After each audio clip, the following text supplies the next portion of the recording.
Wow! Sarap para sa lahat. Sa akin lang pala. Kung gusto mong makatikim, mag-subscribe ka na. At pindutin mo na rin ang bell icon para lagi kang updated pag may bago akong upload na video. Huwag naman puro baboy. Huwag naman puro manok. Mag-iba naman tayo ng luto. Pero napakasarap. 3 rekado lang. Mackerel, pichay, yung ating fresh gata. Alright, start na tayo. Maglagay na tayo ng mantika. 2 times sine ginger.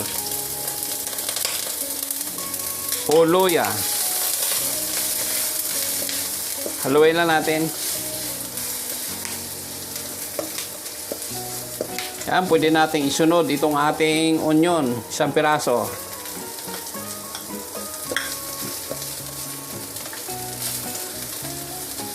Pwede na rin nating isunod itong ating garlic. 5 butil, minced garlic. Halu-haluin lang natin to. Naamoy ko na yung aromatic. Aromatic nitong ating rekado. Bawang, onion, saka luya. Pwede nating ilagay yung 2 pirasong hiniwa-hiwang kamatis.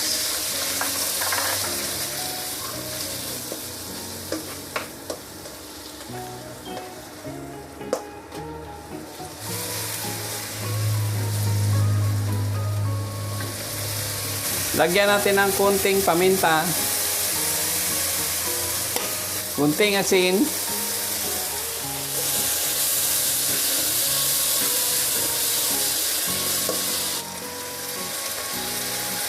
once durog na yung kamatis, lagay na natin yung ating fresh gata, 200 ml.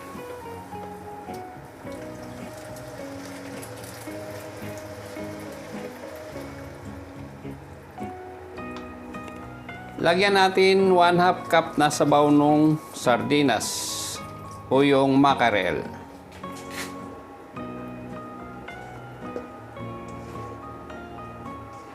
Halo-halo konti. Ayan, kumulo na. Lagyan na natin tong tangkay ng pichay. Kasi medyo matigas yan. Iuna natin.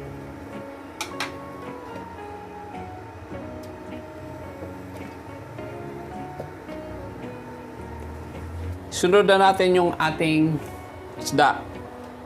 Isda ng sardinas. Ng mackerel. Dahan-dahan lang natin. Yan, baka madurog. Nahati na. Oh.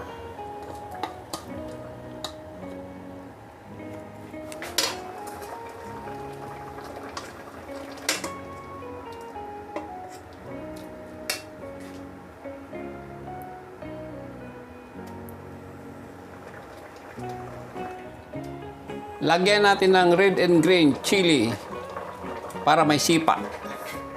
May sipa sa dila. Atapang atao, kumakain na ng maanghang. Ilagay na natin yung ating dahon ng pichay. Takpan muna natin. Hayaan natin kumulo at umimpis yung pichay. 1 to 2 minutes. Pwede na yan. After 2 minutes, buksan na natin. Ayan, umimpis na. Kaya lang, hindi natin basta-basta mahalo dahil baka madurog. Madurog yung ating mackerel.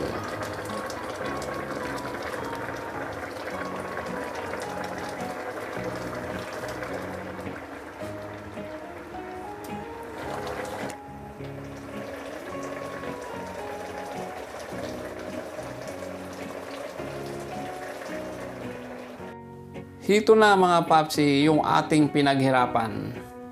Umuusok pa, mainit-init. Ginataang mackerel sardines. Kahit mainit to, titikman natin. Walang mainit sa nagugutom. Tara, kain na tayo.